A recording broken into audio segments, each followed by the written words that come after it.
Jumping into the unknown, taking the unconventional path, evolving, learning, growing, taking risks. This is what our full time RV travel family, Freedom Champagne, is all about. Because if you don't take risks, you won't drink champagne. We know that when you step outside your comfort zones, that's when the big magic happens. I'm Kathleen, and I'm traveling alongside my husband Ilya, our 2-year-old daughter, and our 5-year-old German Shepherd. Travel along with us as we take on full-time RV travel as a family of 4. We've left the comforts of home behind to travel full-time in our Class A motorhome. We have prioritized adventure, freedom, and happiness over the mundane 9-to-5 grind. And so can you.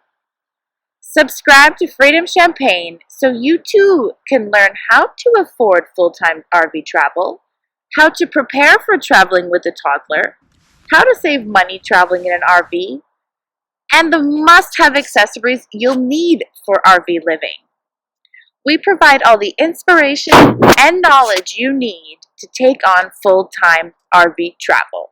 We showcase campground reviews and essential family travel information to have a good time on the road. How? Travel along with us as we take on the life of living in an RV with a toddler and our German Shepherd. So as we've been traveling for 2 months full-time as a family in an RV, we want to give you a glance of what it actually is to live in an RV. We're going to talk to you about the pros and the cons of full-time RV living with a family, a dog, and a toddler.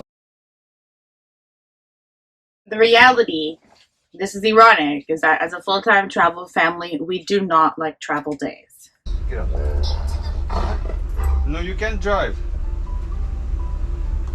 You don't have a license.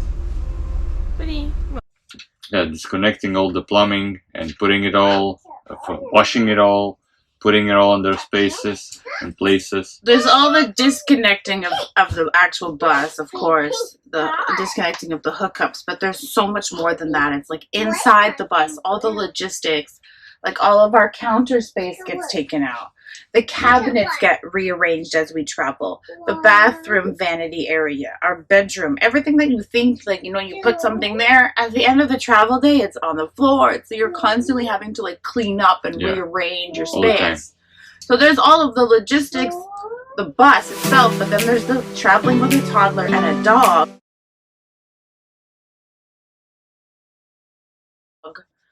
Is also really difficult, as like if we want to go to a restaurant, the dog has to stay inside the bus, but then if it's too hot, then we can't go to the restaurant, and then we have to go through a takeout, and then the baby needs to nap, and then like she gets fussy that way, like she didn't get enough exercise, and then she doesn't want to sleep, and then it's like she's just whining, and like you're trying to drive the bus, and like So our initial plan when we left Canada was like we were going to do a loop of the US and go through like Arizona, California, and come through BC.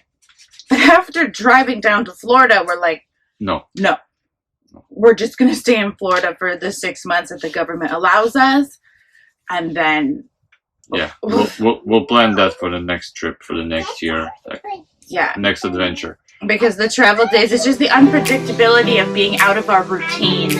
Because we have a toddler and a dog, we have a routine of like when they walk, when they sleep, when they eat. And when you're traveling, that's all out the window. Hey! It's Lucy and Mommy on the boat. We're out here. With our tablet. And we're back. Even with a motorhome, you think that like, oh, you can just go like make something, but then you have to like run the generator. Yeah, there's pros and cons and everything. And again, even the driving, when you see that it says, oh, 2 hours, 150 miles, you know, to go, it's never actually 2 hours. You're a much slower vehicle on the road. Who's driving the bus? Is Benny gonna drive the bus? Do you have your driver's license, Mr. Benchu? Can you turn on the... Yeah. So, the reality is that we hate travel days. As a full-time travel family, we detest them. But at the same time, it's exciting because like we're going to a new campsite or we're going to hike somewhere or like we gotta go shopping. So it's pros and cons, right? Like there's after a travel day, we're just so happy to stay in one place. to stay in one place. So everybody has their routine and everybody's happy, and that's when we're really happy campers. Yeah.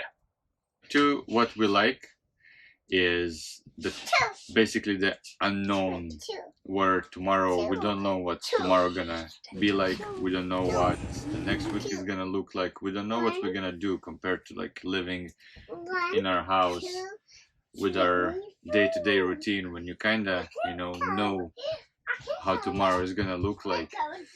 Here it's actually different all the time. The element of surprise is nice. It's refreshing, mentally stimulating. You have a whole new outlook on life. You get a whole new perspective when you're out of that day-to-day, when you're out of your comfort zone, but in the way like when we're traveling with the bus and we are at our hookup spots, like there is a level of comfort that gives us those warm and fuzzy feelings that we know is like home without actually being at home. Yeah, but not to know how's the home is gonna look like the next month from here, like it's exciting. It's something to wait for. Yeah, you kind of feel like you're actually more like living, if you know what I mean, versus like at home after 5 years of being in the same place.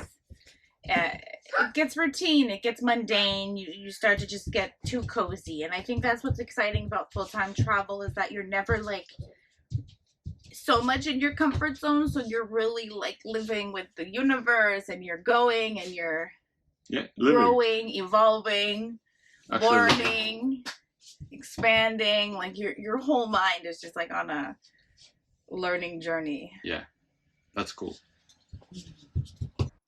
Hey there! If you're looking for some inspiring and resourceful family RV living content, then you should definitely subscribe to our YouTube channel, Freedom Champagne. We've got lots of informational videos to help RV beginners kickstart their full-time RV travels. Travel along with us as we take on full-time family RV travel with our toddler and German Shepherd dog. Traveling full-time could be within reach for your family. Subscribe to Freedom Champagne and you'll find out how to afford full-time travel, plus get tips on traveling with a toddler, RV life hacks that will save you money, and the must-have items you'll need when living in an RV full-time. Thank you for subscribing to Freedom Champagne. So number 3 of things that we've learned that we like after 2 months of traveling full-time in an RV is that we love spending time in nature. We're spending much more time in nature than we would back in Canada, living in a home, as now we're eating our meals outdoors on the picnic table with the toddler chair connected to the picnic table. We're hiking more, we're walking more outside. Yeah, we spend about 75% now actually outdoors in the fresh air. Feels great. It's actually weird that we're doing this content inside the bus just because it's a little colder today. So we're going through a cold front, so we have to adjust to life more in the bus. But for the most part, I'm doing my workouts outside. Lucia is playing with her Lego outside, with her dollhouse, with her Paw Patrol toys. We're just really immersing ourselves. We go into different dog parks. We run around, like we're in nature. Yeah. Getting all that fresh air, which just feels so good for our bodies and for our souls. Yeah. So number 4 is Wi-Fi. It's been complicated to find parks that actually offer good Wi-Fi. Either they say they do have Wi-Fi, and then we can't stream anything like a movie for the little one. Not even loading an email or a Facebook page. Forget about it. So then we had to use our data. Yeah. Or there's no Wi-Fi at all. Like there's no Wi-Fi in state parks, and it's complicated because we're running businesses. We do need to have some steady Wi-Fi, and it makes a difference. Yeah, it makes a big difference to our daily life. So the campsite we're at now, the Travelers Campground, they offer a modem, and for $50 a month you get like amazing Wi-Fi. Nowhere else that we've stayed had that option. We just had to use our data. because we're coming from Canada with Bell Mobility, we got a US plan. So no matter where we are in the US, we connect to different networks, AT&T, Verizon, whatever's the best we're getting. Area. So even when we were in Salt Springs, our American friend visited us, and she didn't have Wi-Fi, she didn't have cell phone reception, but we did. So we haven't had no places where we don't have cell phone reception because of that reason. But we only have 100 gigs of data. 150 now, 150 gigs of data. And that was not enough for... And even when we reach the max capacity, we're not paying more. It's just really slow. So I wasn't even able to load a podcast, for example. So we're going to have to find a Wi-Fi internet solution. Yeah, which most likely is going to be a Starlink. That's the only normal and widely spread service that I found. So before you go off on full-time RV travel, like, have a plan in place for internet. Yeah. It's good to have. This is 2023. It's nice to watch movies, to stream. Yeah, especially if you have a baby. Or if you're doing a YouTube channel. Number 5 on our list of what we've learned so far after 2 months of traveling full-time is it's annoying booking spots. It's annoying to book campsites. Especially because we didn't book ahead of time. We didn't book like 6 months or a year in advance. Like, we were booking on our way down. Like, Ilya was driving the bus and I was in the passenger seat looking for what was available for our 6-month stay in Florida. And the places that we would have really wanted to be, like south or like on the Keys. And on the coast, was fully booked. So whenever I would find a place that was available for a month, like, I just booked it without even really looking at like what's around, what are the local attractions, because I was just like in this fear mode of like, what if we don't have a place, and what if we have to spend so much money? As like, renting per night can be like 100, 150 US a night, and I didn't want to put us in that type of situation. So that's the difficult part, is always like having to find a place. And then when you do find a place, you're always thinking like, are we in the right place? Should we keep going? Should we keep looking? So I've learned to really just accept that we are where we are, and that's where we're supposed to be, instead of always like, it never ends. You can just keep looking at campgrounds and campgrounds. It's an addiction, and it's exhausting. Especially trying to book a state park. They're fully booked all the time, but then there are cancellations. So like, you can get in the habit of every night like looking if something is available. But that's a lot. Yeah, it's a lot of brain power of like, okay, I can't relax right now. I have to look for a spot. And of course there's the boondocking option, but even that, especially with the toddler, like, we need electricity. Even though we do have a generator, it's really loud to run a generator. It's not as viable as an option as you think. One thing that we really do like about traveling full time as a family is there's definitely more family time. It's only the 3 of us. It's only me and my husband that are.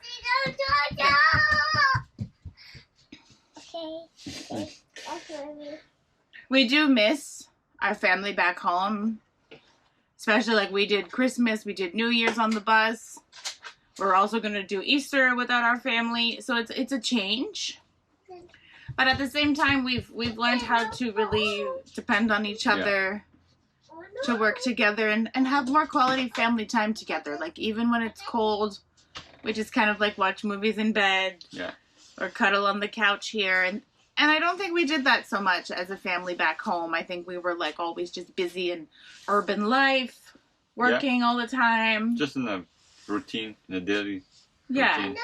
As now we spend a lot of time like outdoors or inside, or just like building more memories as a family. As a young family, growing. And that was one of the reasons we wanted to go full time on the bus anyway, was to spend time, teach them young to do some chores.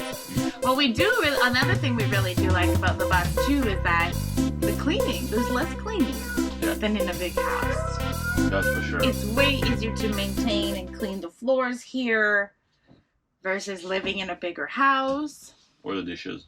There's way less dishes. But we don't have a dishwasher, so we're really getting good I have a dishwasher. at washing dishes by hand. I'm the cook. We like move around our tasks, so we share the responsibilities. That's for sure. That's for sure. Lucy adapted to a shower versus the bathtub. As you can tell, she loves the bus. Woo! So after 2 months of traveling on the bus, we can definitely say that our lifestyle and our whole perspective on life has changed. The thing is that when you do go out of your comfort zone and make a big life transformation, like, you can never go back. You'll never be able to go back to how life used to be. It's always going to be different. You've changed. Your outlook on life has changed. Your family dynamics have changed. And so that's the reality of living full-time in an RV with a family.